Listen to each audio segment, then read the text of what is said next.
नमस्कार दोस्तों, स्वागत है आपका एग्जाम सॉल्यूशन यूट्यूब चैनल पर। 14th जेपीएससी प्री झारखंड विशेष जो आपका एक पेपर है, उसके अंतर्गत परंपरागत शासन व्यवस्था में हमने मुंडा शासन व्यवस्था, नागवंशी, माझी परगना, पढ़ा पंचायत और मुंडा मानकी को देख लिए हैं। आज इस क्लास में हम देखेंगे ढोकलो सोहर शासन व्यवस्था के बारे में। देखिए, इससे प्रश्न पूछे जाते हैं, तो वीडियो को पूरा देखें। देखिए, परंपरागत शासन व्यवस्था से आपके 8 प्रश्न रहने वाले हैं। ठीक है, यानी कि 16 नंबर पूछे जाएंगे इसमें, 16 मार्क्स का। तो वीडियो को पूरा देखें। देखिए, पहला है कि खड़िया जनजाति की पारंपरिक शासन व्यवस्था को ढोकलो सोहर शासन व्यवस्था कहा जाता है। एक प्रश्न यहाँ आ गया, ठीक है, कि ढोकलो सोहर किस जनजाति से है? तो खड़िया जनजाति से है। ढोकलो का अर्थ है बैठक और सोहर का अर्थ होता है अध्यक्ष। ये प्रश्न कई बार पूछे गए हैं कि ढोकलो का अर्थ क्या होता है, ठीक है, और सोहर का अर्थ क्या होता है। ढोकलो का अर्थ है बैठक और सोहर का अर्थ है अध्यक्ष।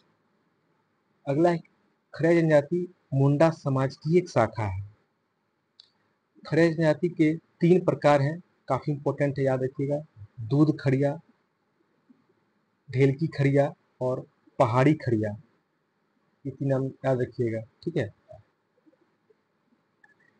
1934 में अखिल भारतीय स्तर पर खड़िया समाज के लोगों ने पारंपरिक शासन व्यवस्था स्थापित किया।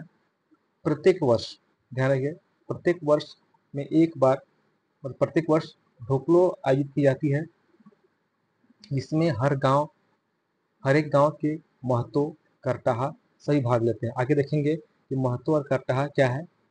प्रत्येक 3 वर्ष में ढोकलो के माध्यम से ढोकलो सोहर का चुनाव किया जाता है। अब देखिए, नेक्स्ट है महतो। महतो क्या है? खड़िया समाज में गांव का प्रमुख व्यक्ति महतो कहा जाता है। यह पद वंशानुगत होता है, काफी इंपोर्टेंट, याद रखिएगा। महतो पद होता है वंशानुगत, किसमें? खड़िया समाज में। लेकिन गांव वालों की सहमति से इसे हटाया भी जा सकता है। नेक्स्ट है करटाहा, काफी इंपॉर्टेंट है। खड़िया समाज शासन व्यवस्था को सुचारू रूप से चलाने के लिए एक बुद्धिमान, जानकार, सामाजिक व्यक्ति का चुनाव किया जाता है, जिससे करटाहा कहा जाता है। करटाहा पद वंशानुगत नहीं होता, इसे किसी प्रकार का वेतन नहीं मिलता है। यह गांव के झगड़े और समस्याओं का समाधान कराता है। करटाहा को अपराधों की सजा देने का अधिकार होता है, ठीक है। यह गांव के दोषी व्यक्ति को कठिन सजा देकर समाज से बहिष्कार करने का भी अधिकार होता है करटाहा के पास। अगला क्या है? अगला है छंदिया। छंदिया, ये भी काफी इंपॉर्टेंट है। छंदिया खड़िया गांव के ग्राम पंचायत को छंदिया कहा जाता है। छंदिया के मुखिया को प्रधान कहा जाता है। अगला है नेगी। यह गांव के मुखिया का सहयोगी होता है, नेगी, याद रखिएगा, नेगी, जो मुखिया के संदेशवाहक के रूप में कार्य करता है। खूंट, खड़िया समाज द्वारा आसपास के गांव के कई गोत्र को मिलाकर क्षेत्रीय प्रशासनिक पंचायत बनाते हैं, इसे खूंट कहते हैं। इसका अध्यक्ष को खड़िया खाट कहते हैं।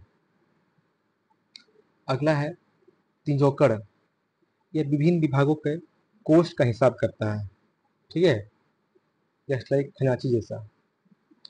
अगला है धीरा। खड़िया समाज में जातीय पंचायत को धीरा कहा जाता है। खड़िया समाज में जातीय पंचायत को धीरा कहा जाता है। इसका प्रमुख को बंदिया कहा जाता है। देखिए, उन्हीं सब चीज़ों को पढ़िए जो एग्जाम के लिए इम्पोर्टेंट है, ठीक है। ये नहीं कि आप 10 मिनट का क्लास है और आप 1 घंटा समय बिता रहे हैं यूट्यूब पर, वो फायदेमंद नहीं है। जो इम्पोर्टेंट है उसको पढ़िए। तो पिछला जो मैंने बताया है, मुंडा शासन व्यवस्था, नागवंशी, माझी परगना, पढ़ा पंचायत, मुंडा मानकी, उन सभी का जो लिंक है मैं इस वीडियो के डिस्क्रिप्शन में दे दूंगा। ठीक है, आप लोग देख लीजिएगा।